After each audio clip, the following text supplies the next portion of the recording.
num ponto ainda do discurso do Maduro, se for possível, por favor. Um aspecto que você mencionou e que é muito interessante no discurso do Maduro, a acusação de antilatinidade. Nesse ponto, existe um elemento, não sei se de razão para o Maduro, mas existe um aspecto a ser considerado, válido, na crítica do Maduro. Mas ainda assim é um discurso contraditório por parte do Maduro. Em que sentido ele pode ter razão? Ou em que sentido ele tem razão? Existe um processo de desintegração da América Latina. Existe um processo trágico de desintegração da América Latina em curso e em agravamento. Já antes da chegada do Lula ao poder, o presidente atual do Uruguai já apontava para sinais de enfraquecimento do Mercosul. Já apontava para sinais de enfraquecimento do Mercosul com um projeto de livre comércio com a China, e o Brasil, a posição então já com Lula, era de tentar impedi-lo de prosseguir nessa via unilateral, bilateral, sem considerar as posições do bloco. Ou seja, o Brasil, sob Lula, estava tentando reafirmar o bloco, reafirmar uma posição única, em vez de estados dispersos, cada um por si no mundo. Ele via nisso um sinal de enfraquecimento do bloco, de enfraquecimento do Brasil também. Não é inevitável considerar a posição dominante do Brasil no Mercosul e o quão o Mercosul importa para o Estado brasileiro. Isso aqui raciocinando dentro da lógica liberal da integração que significa o Mercosul.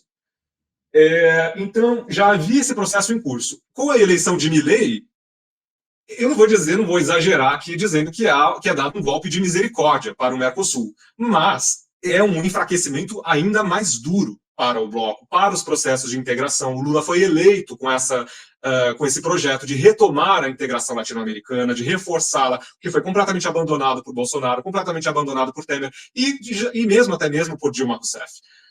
Então, ele chega com essa ambição que provocou muita esperança em países vizinhos, como a Colômbia, até hoje, no Uruguai. Eu estive no Uruguai recentemente, as pessoas ainda veem a vitória do Lula, a eleição do Lula, como um momento muito importante para a América Latina.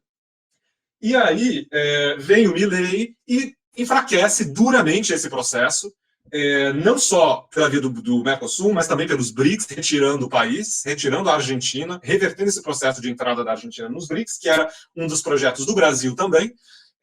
Então, acelerando esse processo de desintegração. Inevitavelmente, a posição do Lula, voltando para o discurso do Maduro, também acelera esse processo. Também alimenta esse processo de desintegração, de alianças, mais uma aliança dentro do bloco, dentro da América Latina, que vai sendo desfeita.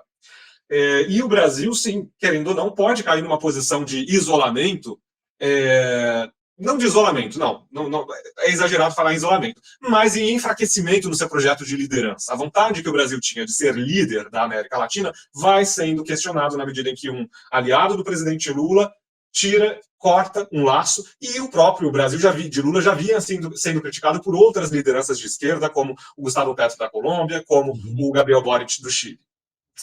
Então, há um processo de desintegração da América Latina que se confirma com esse discurso do Lula.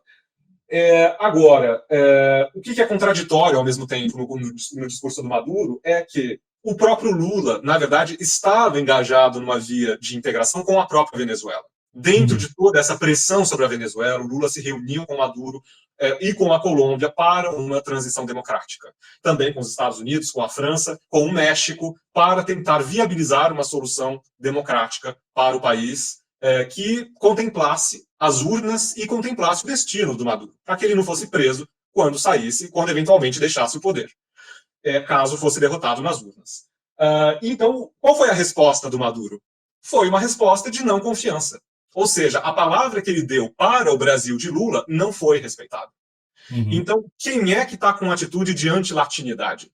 Onde estava a latinidade naquele momento em que o diplomata, o assessor em diplomacia especial do Brasil, Celso Amorim, vai à Venezuela solicitar as atas, e as atas passa uma semana, 2 semanas, passa um mês, passam meses e as atas não são entregues para esse parceiro histórico da Venezuela. Então aí entra a contradição do discurso da antilatinidade. Quem está sendo antilatino? E também tem uma outra contradição inerente. A confiscação de uma democracia na América Latina é um ato de antilatinidade. qualquer ato contra o povo, contra a vontade popular, é um ato de antilatinidade.